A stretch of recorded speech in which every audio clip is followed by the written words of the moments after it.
அன்பிற்குரியவர்களே, ஒரு பெரிய அமெரிக்க பட கம்பெனியில் அதன் பட்ஜெட் விவகாரங்களை கவனித்துக் கொள்ளும் பிரிவின் தலைவராக அவர் இருந்தார். கம்பெனி பிறருக்கு கொடுக்கும் செக்குகளில் கையெழுத்து போட வேண்டியதுதான் அவர் வேலை. ஒரு நாள் $66,000 ஒரு செக்கில் கையெழுத்திட வேண்டியிருந்தது. யாருக்கு இவ்வளவு பணம் என்று அவர் பார்த்தபோது அது ஒரு நாவல் ஆசிரியருக்கு என்று தெரிய வந்தது. உடனே அவர் தயாரிப்பாளரை பார்த்து, இப்படி ஒரு செக் என் கையெழுத்துக்கு வந்திருக்கிறதே, அந்த நாவலாசிரியருக்கு அவ்வளவு பணம் கொடுக்க வேண்டியதன் அவசியம் என்ன என்று கேட்டிருக்கிறார். அந்த தயாரிப்பாளர் ஒரு குறிப்பிட்ட நாவல் பெயரை சொல்லி அதை வாங்கியிருப்பதாகவும் அதை படமாக்கப் போவதாகவும் சொன்னார். இதை கேட்டதும் இவருக்கு கடும் கோபம். ஏனெனில் அந்த நாவல் இவரது அபிப்பிராயத்தில் வெறும் குப்பை. இந்த மாதிரி மகா மட்டமான நாவல் ஏதும் கிடையாது.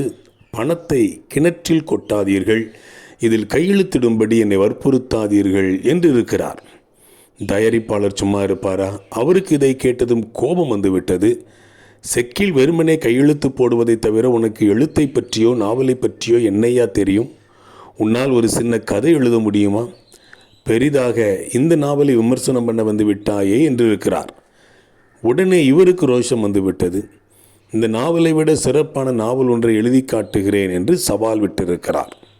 $100 பந்தயம், எழுதி பார்க்கலாம் என்றார் அவர். அவ்வளவுதான். உடனே அவர் நாவலை எழுத ஆரம்பித்து விட்டார். மடமடவென எழுதியும் முடித்து விட்டார்.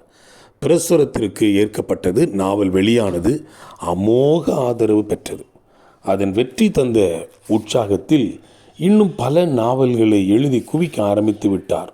1 கோடி பிரதிகளுக்கு மேல் அவரது நாவல்கள் விற்பனை ஆயின. அவர் யார்? அவர்தான் பிரான்சிஸ் கேன். அப்படி சொன்னால் கூட அநேகமாய் பலருக்கு தெரியாது. ஆனால் ஹெரால்டு ராபின்ஸ் என்றால் எல்லாருக்கும் தெரியும். இன்று ஹெரால்டு ராபின்ஸ் அகில உலகம் அறிந்த ஒரு நாவலாசிரியர். ஏதோ ஒரு அலுவலக மூலையில் உட்கார்ந்திருந்தவருக்கு எப்படி இவ்வளவு பெயர், புகழ், பணம் எல்லாம் வந்தது? எல்லாம் ஒரு சவாலால் வந்தது. அந்த சவாலை மட்டும் அவர் ஏற்காதிருந்தால் ஹெரால்டு ராபின்ஸ் வெறும் பிரான்சிஸ் கேனாக உலகில் நடமாடும் கோடிக்கணக்கான சராசரி மனிதர்களில் ஒருவராகத்தான் இருந்திருப்பார். அன்பிற்குரியவர்களே, கிறிஸ்தவ வாழ்க்கையும் சவால் நிறைந்த வாழ்க்கை.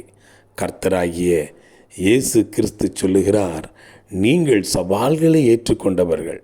சவால்கள் வரவில்லை என்று சொன்னால் இன்றைக்கு அந்த சவாலை நாம் ஏற்றுக்கொள்ளுவோம். லூக்கா எழுதின சுவிசேஷம் 9ஆம் அதிகாரம் 62ஆம் வசனத்திலே ஒரு சவாலை பார்க்கிறோம். என்ன சவால்? கலப்பையின் மேல் தன் கையை வைத்து பின்னிட்டு பார்க்கிற எவனும் தேவனுடைய ராஜ்யத்திற்கு தகுதி உள்ளவன் அல்ல. கலப்பையின் மேல் கையை வைத்திருக்கிற ஒவ்வொருவருக்கும் இது ஒரு சவாலான வசனம். நான் பின்னிட்டு பார்க்க மாட்டேன் என்று சவாலோடு முன்னோக்கி செல்ல வேண்டிய தருணம் இது. சவாலை ஏற்றுக்கொள்ளுவோம். கர்த்தராகிய இயேசு கிறிஸ்து நம்மோடு கூட இருக்கிறார். வெற்றி உள்ள கிறிஸ்தவ வாழ்க்கை வாழ்வோம். வாழ்த்துக்களுடன் ஜார்ஜ்.